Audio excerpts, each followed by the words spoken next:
टक लागलेली आहे पक्ष तोडण्याची देशभरामध्ये. फक्त इथे नाही, चंद्राबाबूचाही पक्ष तोडला जाईल, नितीश कुमारांचाही पक्ष तोडला जाईल. यांच्या दाताला जिभेला रक्त लागलेलं आहे आणि जोपर्यंत ही चटक आहे तोपर्यंत हे फोडाफोडीचं राजकारण चालू आहे. मनोज जरांगे आज पुन्हा उपोषणाला बसले. त्यांना आज जे धनंजय देशमुख ते सहभागी होणार आहेत त्यात अद्यापही त्यांना वाटते की न्याय मिळालेला नाही. हे पहा, सरकार जे आहे आता देवेंद्र फडणवीस यांचं सरकार आहे आणि विधानसभेच्या आधी काय ह्यांच्या चर्चा झाली याच्याविषयी महाराष्ट्राला फारशी माहिती नाही. मनोज जरांगे पाटील हे लढवय्ये नेते आहेत, ते त्यांच्या समाजासाठी लढत आहेत, जे आर्थिकदृष्ट्या दुर्बळ आहेत त्यांच्यासाठी लढत आहेत. आमच्या त्यांना शुभेच्छा आहेत, तेवढेच मी सांगू शकतो. शिंदे गटात धुसफूस पाहायला मिळते आता. प्रताप सरनाईक असतील किंवा तानाजी सावंत यांच्यात राजकीय खुर्ची फेविकॉल घेऊन उभी राहत नसतील ती बद्दल नाही, ठीक आहे, त्यांचा पक्ष आहे तो. चला, पण ते कशामुळे वाद एकंदरीत हिंजवडीमध्ये आहात तुम्ही आणि काल व्हिडिओ व्हायरल झाला. प्रचंड मोठी बेरोजगारांची संख्या जी आहे ती हिंजवडी परिसरामध्ये IT क्षेत्रामध्ये, हिंजवडी किंवा हा पुण्यातला जो भाग आहे हा एक IT हब आहे आपल्या महाराष्ट्रात. आणि IT क्षेत्रामध्ये जी आपण प्रगती केलेली असं आपण जे म्हणतो, सांगितलं जातं, नक्कीच केली. पण या महाराष्ट्रासह देशातली बेरोजगारी कशी रस्त्यावरती आज दिसते आहे याचं कालचं चित्र. काही मोजक्या जागांसाठी बरं का IT क्षेत्रातली इंजिनियर 5,000पेक्षा जास्त रांगेत उभे होते. म्हणजे हजारो या क्षेत्रात लोक बेरोजगार आहेत, तरुण बेरोजगार आहेत.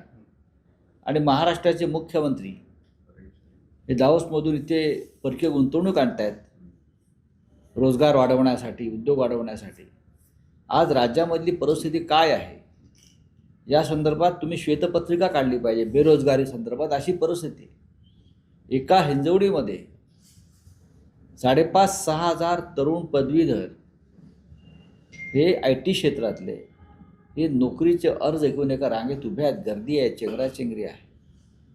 नरेंद्र मोदी असं म्हणतात की यांनी पकोडे तळावे. हे 5,500 लोकांना तुम्ही पकोडे तळायला सांगणार आहात का देवेंद्र फडणवीसजी? हे अत्यंत विदारक चित्र होतं. मी पाहिलं या हिंजवडीमध्येच. हे एक चित्र आहे. ठिकठिकाणी हे चित्र या महाराष्ट्रात देशात पाहायला मिळत आहे. ही आपल्या देशाची आजची परिस्थिती आहे.